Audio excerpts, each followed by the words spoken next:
Hey y'all, what's up? My name is Gabby and welcome back to my channel if you are new here. Today I want to talk to all the mamas who feel like you may have had or adopted your children too early or too soon. I'm 31 years old. I have two kids, a 7.5-year-old and a 1.5-year-old. And I had my first when I was 23 years old. First, I want to start by explaining what I mean by too soon. It's easy for somebody to think that when you hear too soon that you're talking about age. 23 might sound like a good time for me to have had my first kid compared to somebody who had their first at 14, 17, 19. At the end of the day, it's all about your experience, how you feel inside, and how you feel as a mother. There's a mother out there who could be 33 years old, and that's, to society, could be the perfect time for her to start having children because it would be thought that she's good and well in a relationship, in her career, in her mind, in her spirit, and all that stuff financially. Well, at the end of the day, that woman could have been nowhere near ready. I really want to share this message because this is something that I struggled with for a long time, and there could be many reasons why you feel like you had kids too soon. You felt like you didn't have enough time to enjoy life, that you didn't have time to be a free bird, you missed out or had to sacrifice certain opportunities, like moved way too fast for you, or it was faster than you expected. Maybe motherhood is a much more of a challenge that you thought. You could feel like you're just not your best and that you just needed a little bit more time to get yourself together spiritually or mentally, financially, and everything in between that could make a mother feel that she was not quite ready to take on this immense role as the caregiver and lover and mother. To give a little context, for me, I had my first when I was 23. And I didn't realize that I didn't feel ready to be a mother until after I had already had her. And it started initially with me being upset with the situation that I brought her in. She was not brought into a wholesome, loving family with the way things were going between me and her dad.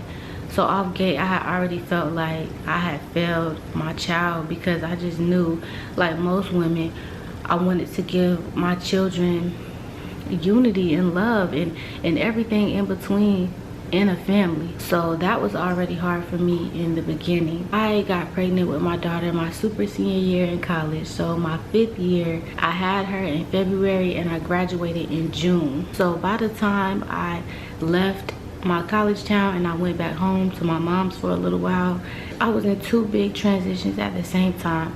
I was a new mother and I was also a new adult. I was not classified as a student anymore. I was out here trying to live life. It was one day I'll never forget.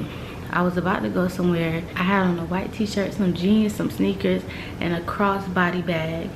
And I had a full-length mirror on my door, and I stopped and looked at myself in the mirror on the way out, and I thought, you look so childish. I remember throwing away that purse that same day. I already knew that I was taking on a lot at that time in my life, but seeing myself really made me feel like I needed to grow up, because just in a matter of months, I became an adult who was also a mother. So I think around that time is when it really started to grow that I may not have been ready. I've had struggles in my past with standing up to authoritative figures.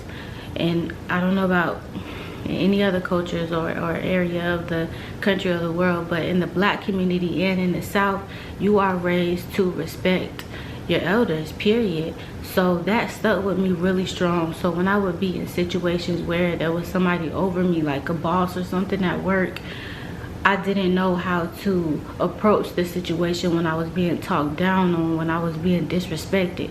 And I had a boss like that. So then I would beat myself up because I'm like, dang, you know, Gabby, if you don't learn how to stand up for yourself, how are you ever going to stand up for your children? Self-improvement and self-development it goes deep on many levels, but it hits so different once you become a mother. Because you're not just thinking about yourself, you're thinking about your children and their well-being and what you're going to be able to pour into them. So as I was slowly getting older and my daughter was getting older, the pressure just became stronger because I'm like, she's getting smarter, she's becoming more mobile, she's going to start remembering things. So I started to shut things down in order to try to really pour into myself. I stopped drinking as much. I stopped going out with my family as much. Got backlash for that. But I really needed time to pour into myself. I stopped watching TV. I started reading more because I'm like, I really don't have time to play around anymore. So I was officially in this game of like trying to catch up to where I felt like I needed to be. Because for me, there were a few reasons why I felt like I had my first child too soon. But one of the biggest ones was that I just felt like I wasn't ready. Like I felt like I wasn't mentally and emotionally ready, because having a child is so much more than people make it seem. And I think more what mothers are becoming more transparent on social media these days and letting people know the really real of having kids. But I didn't know. I knew I had the ability to care for a child physically, because I basically took care of my little sister growing up. She's 9 years behind me. But I didn't know all the emotional and mental pieces that go into it. So I was having to raise my daughter, this child, in a way, not having the tools that I needed to be able to do that most efficiently and lovingly.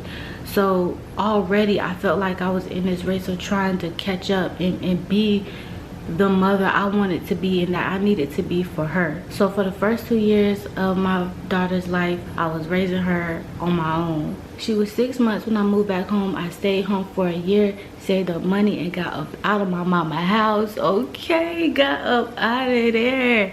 And once I got out of there, I was on my own with her for another year. So she was about 2.5 years old, and then her dad is in the military. That's how we ended up over here in Washington. We're originally from North Carolina. So this is really when things started getting crazy, because when we came together, it was his first time living with a woman, my first time living with a man, and we have this baby that we're trying to raise together, that I've already been raising by myself for the past 2.5 years. You know what I'm saying?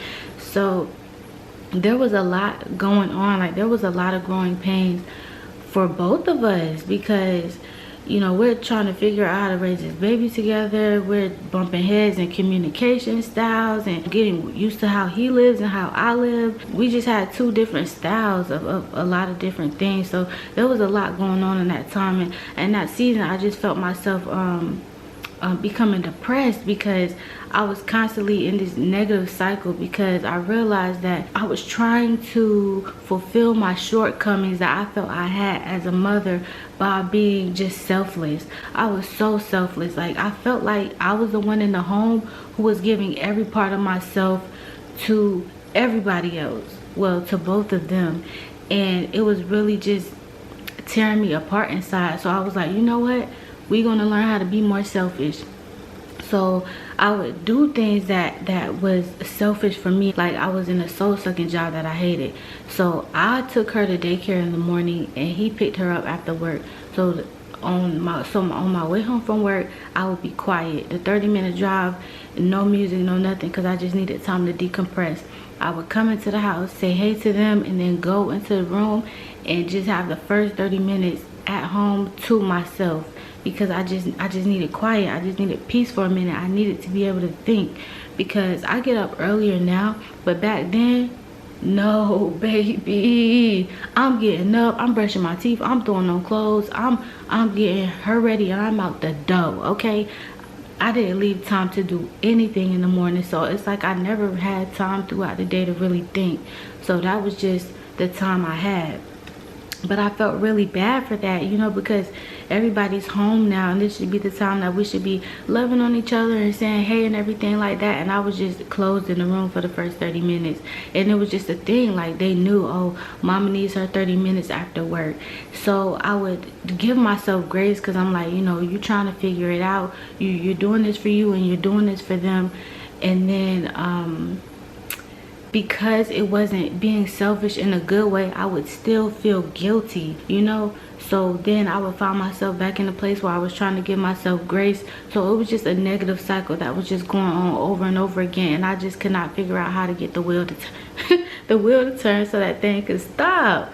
So I was like, you know what, this has got to stop. So in order for me to have gotten to where I was today, I really needed to hone in into figuring out how to really be the best me. So I started journaling more, and it's something about journaling, honey. Even if you don't know what's going on or what's wrong, something about getting them words on the pages just will bring a revelation to you at that time. I was not reading my Bible back then, but I sure was praying constantly, like asking God for help constantly. I did have a promise Bible though, so I leaned on that heavy, one that's broken down by sections. What to do when you feel sad, when you feel unheard, what to do when you feel, you know, just different type of feelings that you feel.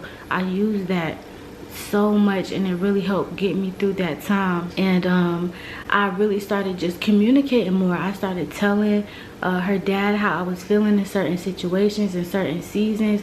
I would talk to my child like I talk to both of my children, like even my son. He's 1.5 years old, and I do not do that. No, we don't do that over here. I still talk to him in a kind and loving voice, like, hey son, what are you doing? You know, y'all heard me on my videos and my vlogs talking to my son, but I talk to them like they're humans, because that's what they are. They're little humans, and I talk to them like people. I don't dumb down too much of my vocabulary to talk to my daughter. She's been taught how to ask questions, so if she doesn't know what something means, she'll just ask, and we'll just have that conversation. We'll give examples, and we'll just go from there. I really wanted to have an open relationship with her when it came to feelings. That's not something that we had when we grew up. So I knew I wanted that from my household. So we opened up dialogue, and all of these things started to bring understanding and healing, that even if we all aren't on the same page, we can at least talk to each other and don't feel like we're stepping on eggshells, walking around eggshells when we're talking to each other. So it's really been a journey. It's been a lot of work, and it did get to a point where I had to start really praying to God in a different way, not just for him to help solve problems, but for him to give me a revelation of what the problem is, help me understand this problem and how to go about it, so that we can all learn from it and that we can grow from it. Help me see what I need to see, help me hear what I need to hear, so that I can be better, so that we can be better, so that we can connect more. Really changing the way I prayed made a huge difference. Changing the way I journaled made a huge difference, because there's a type of journaling, I think it's called brain dumping, where you just put everything out that's in your head, how you're feeling. That's good sometimes, but my journaling type was brain dumping, like every time, because I just felt like I had so much in my head that I needed to get out, because I felt like I didn't have anybody to talk to. Having friends that don't have babies, I was the only one. Like, I still am the only one. Like, one of my friends is about to have a baby next year. So for so long, it's like I knew, well, I couldn't talk to certain people that didn't understand.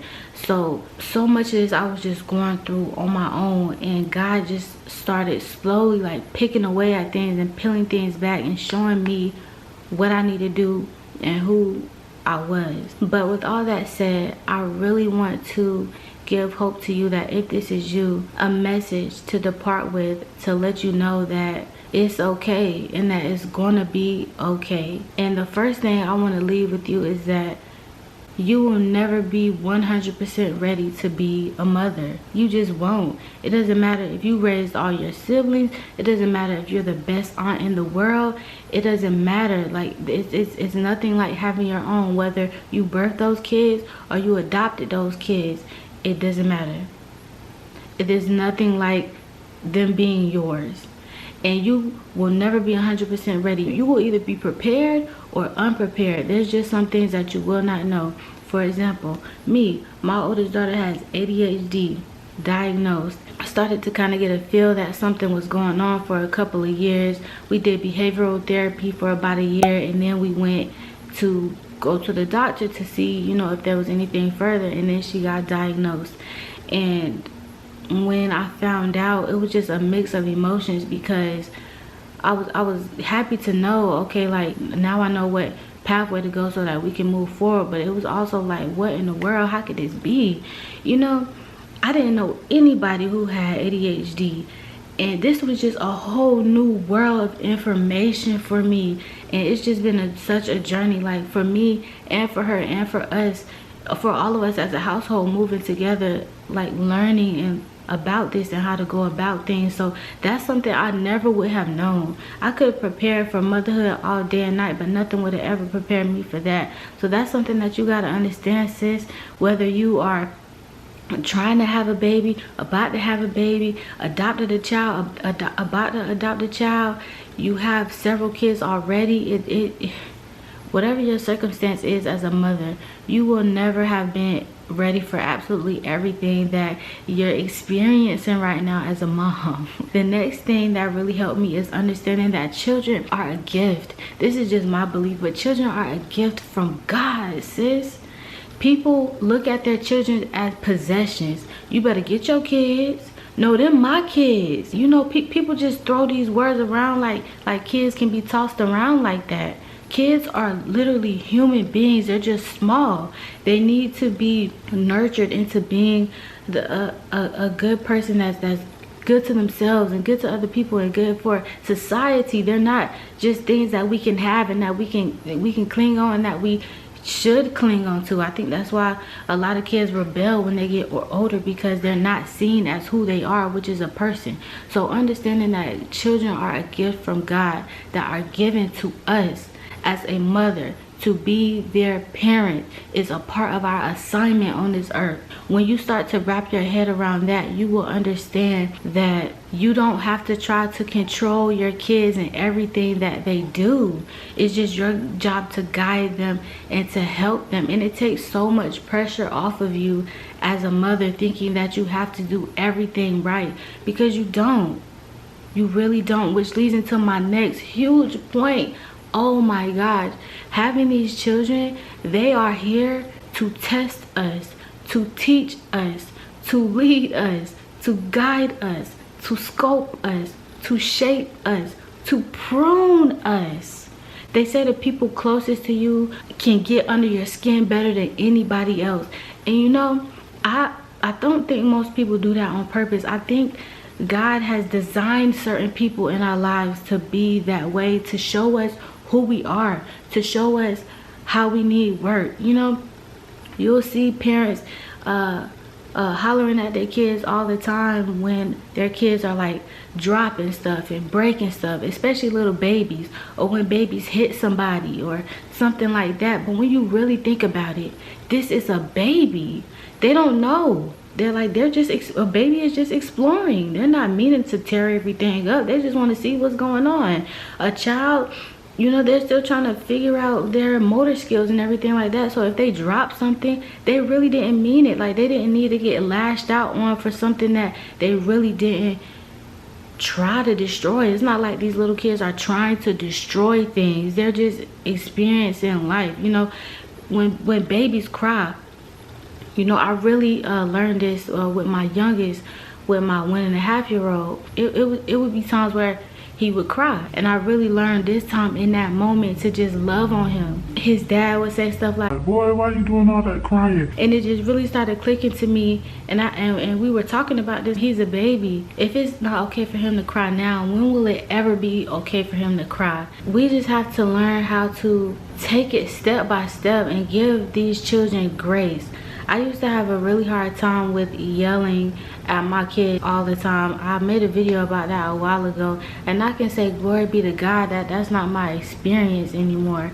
I would have to make a video about that some other day, but this concept alone, just understanding this, really helped me understand that it doesn't have to always be so tense, you know? Kids can just be kids. Which leads into my next point, mama. It takes a childhood to raise a child, and that takes motherhood. It takes motherhood to be able to raise a child. You're not going to get everything right. You are going to mess up sometimes. Sometimes you're going to do an amazing job, and then the next day you feel like a totally different person. That's all a part of the process, because you can be this certain type of person, and when you have a child, when a child comes into your life, it totally changes. That child can either peel back some layers of you that you didn't know existed and bring out so much love and joy in you, or that kid could test you to the max and you start feeling feelings that you never even knew that you had. Motherhood is not something that we all supposed to just get right,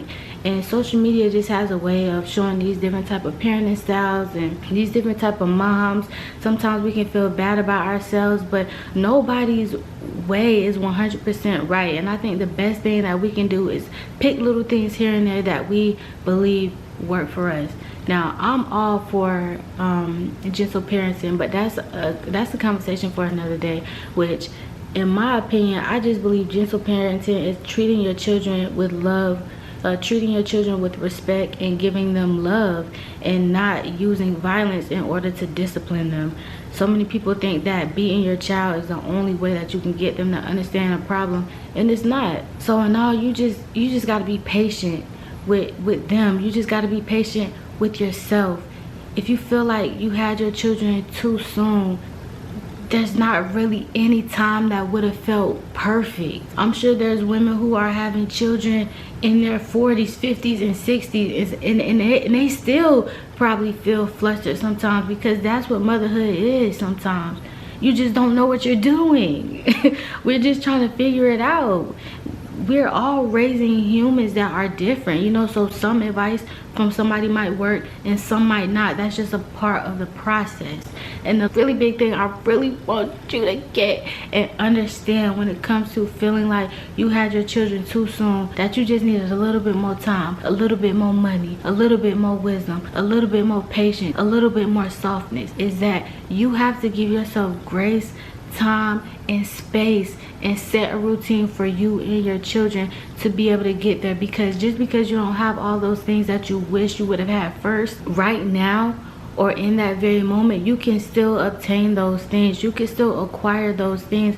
You'll just have to work within yourself, and in order to be able to work with yourself, you have to give yourself grace, like godly grace, and you have to give yourself time and space.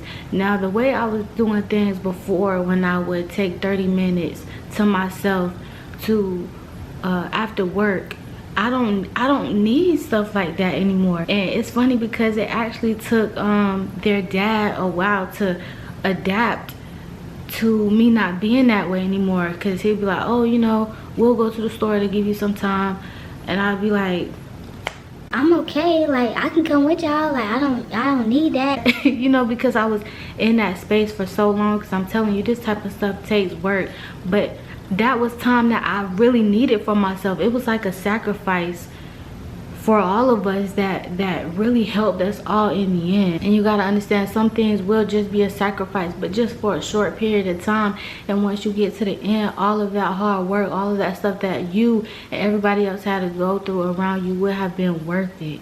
And setting your kids on a routine is so important. And I don't know why, but so many people just really have a problem with this. I have myself and my kids set on a routine, and for some reason people, it's always the older people for some reason, always talk big cash about this. But I've had, you know, people my age say stuff about it too. Me and my kids are on a schedule. There's certain things that happen before school. There's certain things that happen before nap, after school, and the weekends are structured. And people think just because I structure my kids' day that means that they don't have fun. But it's like, no, everything is set in there. There's time for meals, there's time for snack, there's time for independent play where the kids play separately, shared play where they play together. There's time for technology where my oldest can play educational games on her tablet or watch TV. There's time where she watches educational things, or times where she just watches what she wants to watch. This is just structure. People see this, they hear this, because I have had a schedule hanging up in my house. They see it and they automatically assume that I'm some sort of tyrant, that I don't let my kids be and be free. No, humans need structure. Kids absolutely need structure, because then they know what to expect. If kids don't know what they expect, they're gonna test you and they're gonna get out of line, because there are no rules, there are no guidelines. People think that I'm strict, but it honestly, It honestly takes more work to get your kids on a routine, because it's easier to just let everybody run around and do what they want to do. But if you live like that, you will not be able to get anything done for yourself. But once you get that routine in play, everything is smooth, easy, breezy. I'm telling you, motherhood has become such more of a breeze for me and for my kids ever since I set up a routine for them, because there's time and space for everything. I never had time for me. That's why I had to force it in with that 30 minutes in the car and that 30 minutes after work. And sometimes I'd be up later than I should be, because that was the only time I felt like I had to think. It shouldn't be like that.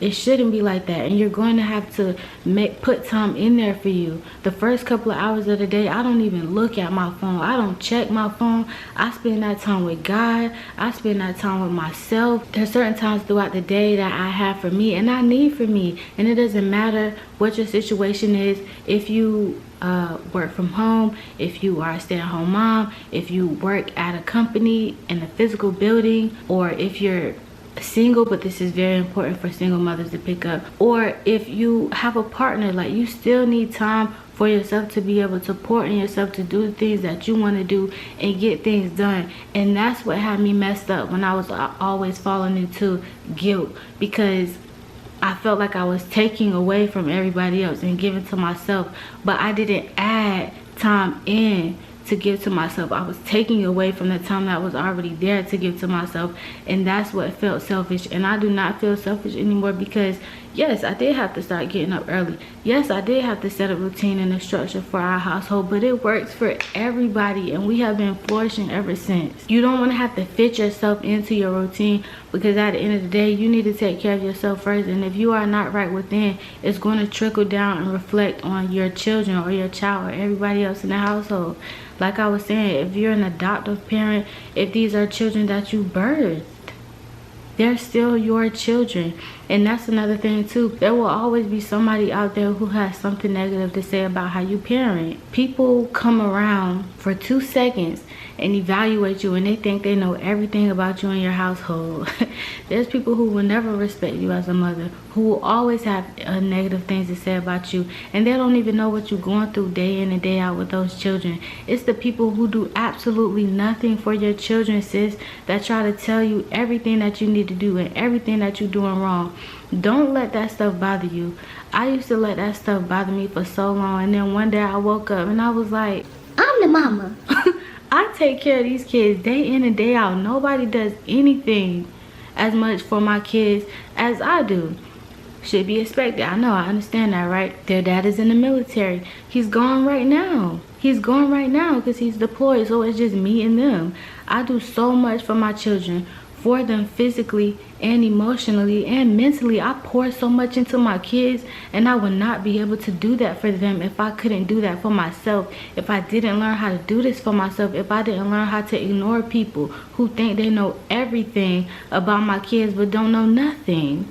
People will think they know everything about you, and they don't, because you're changing. People will think they know everything about how to raise your children because they raise children. Just because you raise children, you know what, that's good for you, but these are my children to raise. This is my assignment. Those are your children to raise. That is your assignment. Don't let people knock you down, because people will try to for whatever reason. Somebody will always have something to say about how you raise your kids.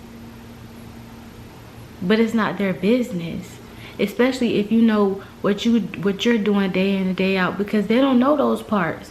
They don't know those parts, and most likely they don't care about those parts. They don't ask. For some reason, people want to see bad in us so bad, but no, it's not going to be like that. Having a routine will change everything for you and your children. Just understand, mama, it doesn't matter when this child or those children came into your life. Kids and becoming a mother is designed to help you grow, to help you change. I saw something the other day that said the child was always a child, but the moment that child came into that woman's life, that woman became a mother. It's a whole transition. You can do this, sis. And I know if I got here and that if I could have been free from this, that you can too. And I no longer have this idea or this notion or this belief in my mind, body, or spirit. It has been completely eradicated. I know the same can be done for you. I know you love your babies. I know you love your kids. And I'm sure they know that you love them too, and that you are trying day in and day out. Don't let the nonsense get in the way. Don't let people get in your head. Understand and know that you can get this work done to be the mother you want to be, and to be the mother that God called you to be. Having your kids when you had them, getting your kids when you got them, was the perfect time for you. Know that this is not supposed to be easy. It's not supposed to be easy. Because if it was, you would be perfect. And none of us are that. It's a learning lesson. It's a learning ground. And this experience will make you the best person, the best mother that you can be, that you are capable of being. And you will be so happy to have been through this process. Give yourself some grace. Give yourself that time you need, and know that you are right where you need to be. I hope y'all enjoyed this video. That's all for this one. If you really like this video, make sure that you like it so that you can come back to it when you need to. Share it with another mama. Share it with a mama-to-be, because we are all in this together. Despite what it may seem sometimes. That's it for now, y'all. Until the next one, I love you so much. And peace and love. I'm out.